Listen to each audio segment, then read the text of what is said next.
Welcome back, Latchkey Kids and Drive-In Mutants. This is the spoiler-filled review for the 2019 Child's Play. If you're looking for a spoiler-free review, I uploaded that one just before this one, so go into my Dollathon list and you'll see it there. And then come back to this one after you've seen the movie, because I'm going to get into the nitty-gritty. I may repeat a few things that I already said in the spoiler-free review, so bear with me. I just have to kind of go over those things again so that the things that I'm talking about in the spoiler-filled review make more sense. I said in the previous review that I was interested in seeing this movie when I found out about the artificial intelligence angle, because that's something I'm very interested in, especially since I use smart home devices. I was looking forward to see how this movie was going to handle that subject matter.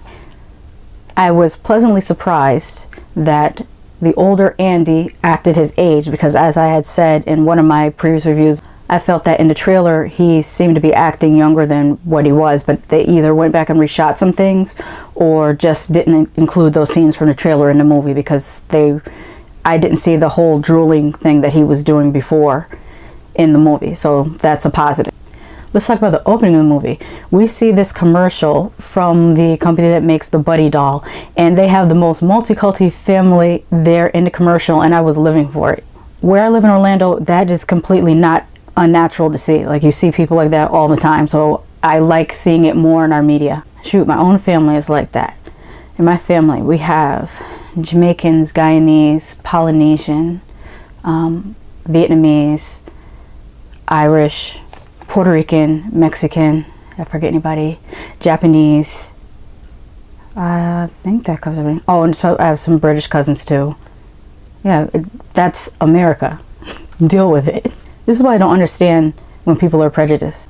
That and the fact they just discovered 300,000 more galaxies than we knew existed. There's been huge advancements in robotics and teleportation. Yes, teleportation, Google it. And we as humans are sitting here talking about black, white, Asian, race. And it's like, no, you're an earthling. That's what you are. You're an earthling. And this is why the aliens will not chill with us. We could be in the cantina chilling, but then, oh no, wait, they actually found a way to be like space races.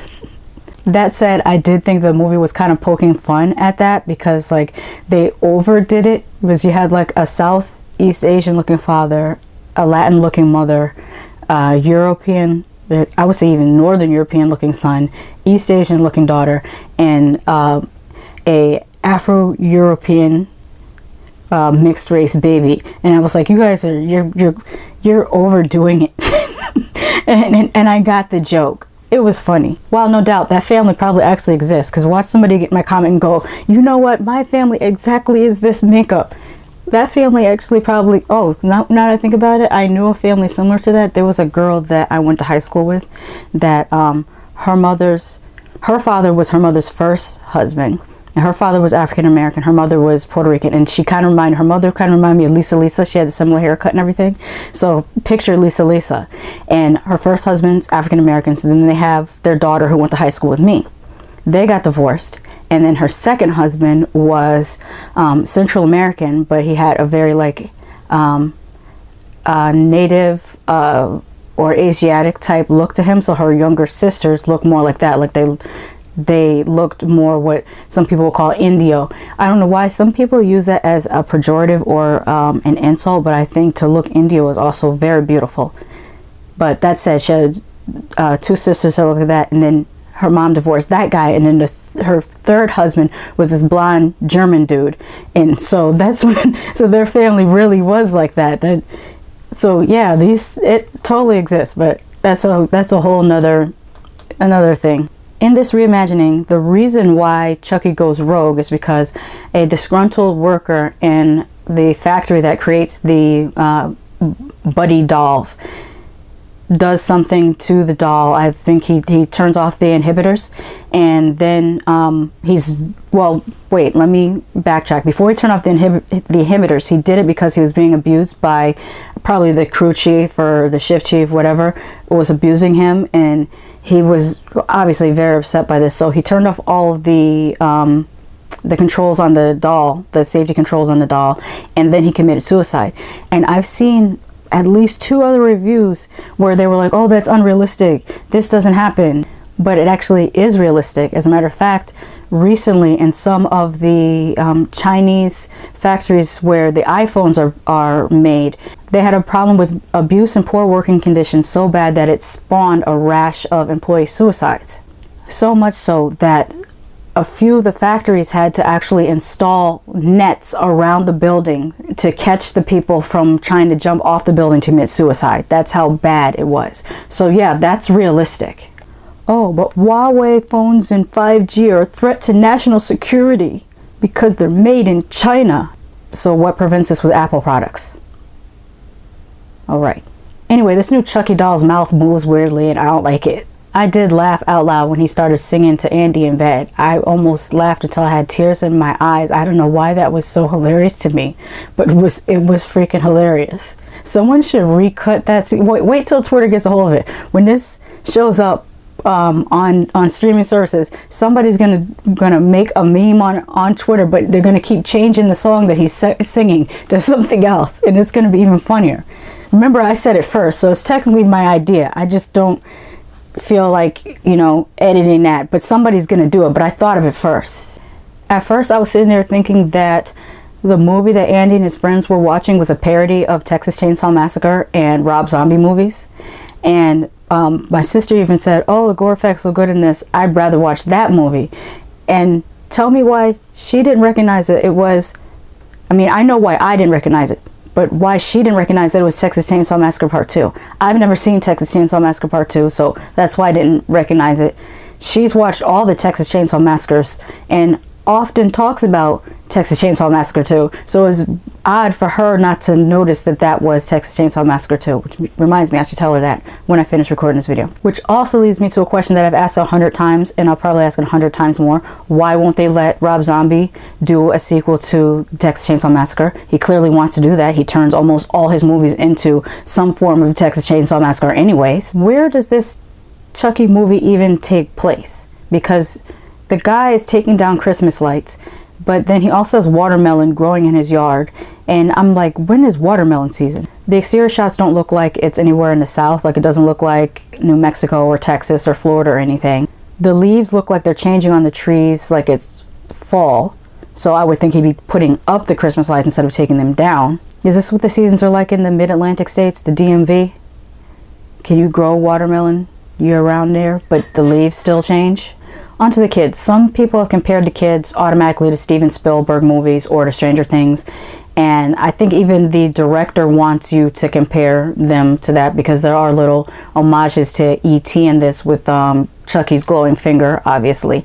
But that's not the feel that I got for those kids at all. The kids in this feel more like how Edward Furlong was in Brain Scan, or the kids, oh, what was that? Oh God, I can't remember his name. He starred in, he was the bad guy in Blade, but when he was a little boy, he actually was in The Gate. And the kids in this, they kind of remind me more of the kids in The Gate. Just in the way that they have to deal with Chucky, it gave me more of that feel. Not every movie with a group of kids has to have a Spielberg feel. Attack the Block is another movie that has a similar feel to this for me, especially since the kids live in an apartment complex. Speaking of Attack the Block, I really like that it featured a group of girls. A lot of times these movies only feature like a group of boys and one girl, and Attack the Block is one of the only movies I can think of off the top of my head that actually had a group of girls as well, having to deal with the alien invasion. It's a cool movie. Check it out if you haven't seen it.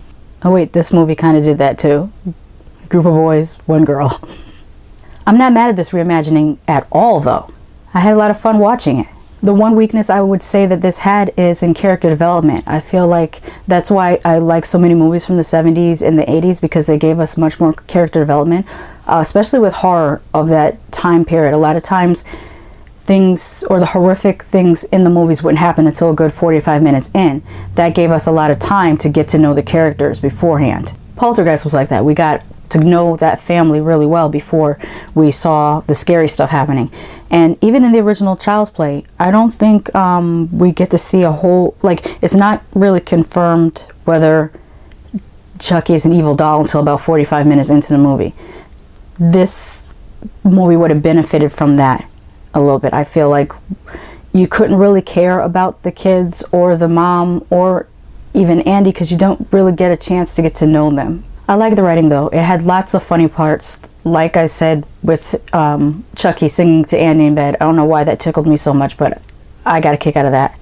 Another time was when Chucky kept on saying, "If you don't let us play, we won't go away." And I don't know why, when I heard him say, "If you don't let us play, we won't go away," I kept on hearing Ma in my head.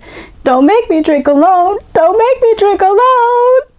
That's another movie I have to talk to you guys about, because it was so bad and so good at the same time. It's just something I have to explain it. There's some little callbacks to the original series, like Andy using a baseball bat to defend himself, just like the original Andy did. I don't know whether this is a callback or maybe me putting 20 on 10, but Omar had a camouflage vest on, and I was just thinking, oh, is that an homage to Child's Play 3 because they were at a military academy? I don't know. It's just something I noticed. Could just be coincidental. I liked the dialogue between Andy and Omar. It felt realistic for teens of that age, especially the scene where Omar knocks Andy's hearing aid off and then Andy punches him in the face, because that's realistic. I also like that they didn't make, other than that scene, they didn't make Andy's hearing aid a big deal. It's just a part of his character, and that's pretty cool. Let's talk about the FX gore. It was delivered with fun and style, and I enjoyed it. The Christmas light scene with the rototiller was good. The table saw scene, yes, I like this. One of the less gory scenes, yet still effective, that I really enjoyed was when the employee was dressed up like a Buddy mascot and Buddy stabbed him in the neck and the blood just squirted all over the little girl's face. I'm a sick person. I liked how the way the people were running into the store during that Buddy 2 opening. It was a little bit of a social commentary about how people behave on Black Friday. Also how some people have behaved at iPhone releases. As I said in my non-spoiler review, I don't think this needed to be a Child's Play movie. It could have been its own thing. Granted, it probably would have been compared to Child's Play either way, but I have to wonder if this was even originally a Child's Play script or something that they retrofitted just to maintain the rights, like they've done with the last 5 Hellraiser movies. And yes, I've heard that the last Hellraiser was supposed to be an original Hellraiser script, and I call bullshit on that, because how are you going to write a Hellraiser script and then what's supposed to be an original Hellraiser script, but you make it a police procedural? Because that was a thing that was super important in the Hellraiser stories. Yeah, that was something that was super important in the Hellbound Heart book. You're full of shit and you know it. It was not, and if you did, hold on the off chance that you did call yourself writing that as an original Hellraiser script, find a new vocation, because writing ain't it for you. Like, you know what? No one ever says, hey, you know what the best part of Hellraiser is? I like that part with the cops. No one ever says this, ever. And I'm sorry for the mini Hellraiser rant. This is why I haven't gotten around to doing the, I was going to review all the Hellraiser movies, all 10 of them, but I don't know whether I can tolerate watching the last 5. I didn't even make it through the last one. The one that came out in 2018, I waited until it hit Netflix, and I still only made it through the first 30 minutes. And I'm like, this MFer is vomiting into some junk, and there's some naked girls down there doing some weird. This is not Hellraiser. What the hell is this crap? Anyways, speaking of the rights, okay, this gets a little bit complex, because Orion Pictures owns the rights to Child's Play, although the very first Child's Play movie was distributed by MGM, and then the second one through all the sequels are owned by Universal, which makes Chucky technically a Universal monster. To add another layer to this, there's also going to be a Child's Play TV series that's being written and produced by Don Mancini, who is the writer of the original Child's Play series. It will be an 8-part series under the Universal banner, and is scheduled to premiere on Sci-Fi Channel, which I'm side-eyeing that a little bit, because Child's Play is a rated R series, and I feel like it would do better to be on Netflix or Amazon Prime, someplace where the content wouldn't have to be edited down. I made some notes on this other short film that I wanted to check out, but for some reason the notes didn't save, so I'm going to try to do this from memory. I found out about another short film called Playtime, which is supposed to be a parody or an homage to the Child's Play series, and I really want to check it out because it's done by Studio ADI, which is a professional special effects team or special effects company. I don't want to downgrade the team. I think they're, you know, a full company. I would like to check out that short film and actually do a mini review on that because it looks pretty interesting, especially since they didn't give us the animatronics that I wanted in this Child's Play. I feel like you had 31 years to develop better animatronics, and I wanted to really see how good those things would be in 2019. You know what I'm saying? I just showed you a gif of a flipping robot. And I don't mean flipping like, oh, flipping robot. I mean, the robot literally was flipping. It was back flipping. And you're giving me these subpar doll movements, and I'm not here for it.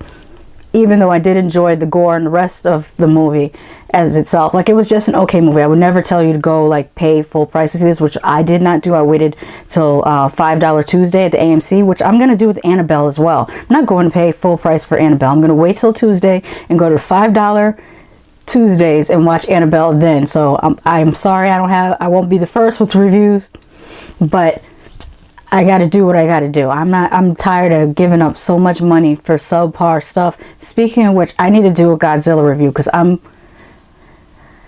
just on one right now. I am. Let me close out this video because I'm starting to ramble and it's getting ridiculous. So, like I always say, just because I love something doesn't mean you won't hate it. Just because I hate something doesn't mean you won't love it. What are your thoughts on the new 2019 Child's Play? Didn't even need to be a Child's Play movie, or could have just been, you know, that killer robot doll. Which, by the way, one more thing about this doll. With a lot of killer doll movies, I kind of want the doll from them. Like, I want the ventriloquist dummy from Black Devil Doll from Hell. I want a reproduction of that one. I want the African Zumi warrior from Trilogy of Terror. I want the original Child's Play doll from the first one. I don't want this doll. I want the freaking Ashley 2 thing from Black Mirror before I want this ugly doll that low-key looks like Mark Hamill. I think they tried to make the doll look like Mark Hamill and it just didn't work out well for me. Anyways, that said, let me know what you think about this movie. Even though my review went around the world and back, I think I got some points in there. Anyways, let me know what you think of this movie. I'm gonna have to edit so much out of this that I've talked for 30 minutes and there's no way I'm making this video 30 minutes long because I got all off topic, and I'll probably leave some of the off topicness in there, but I'm gonna edit this down to a respectable portion. So let me get to that. Bye.